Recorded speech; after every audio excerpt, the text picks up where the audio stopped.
Ulam natin for good, for one person lang, isang hiwa lang na bangos. Lagyan ko ng asin para may lasa. Ito, biniak na pala itong bangos na to. Ito, mga kalibod. Natin ang suka. Tayong sili na pula mga kalibod, kaya ito green na sili yung ginawa natin. Sasawa na. Mga kalibod, luto na yung ulam natin. So ito yung sikrito ko mga kalibod, para hindi ko maramdaman yung tinik ng bangos. Hinihiwa-hiwaan ko siya.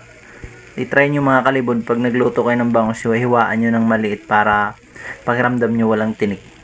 Dito na mga kalibod, goods na. Luto na yung kanin natin, tsaka ulam. So ito na, mag-lunch na tayo mga kalibod.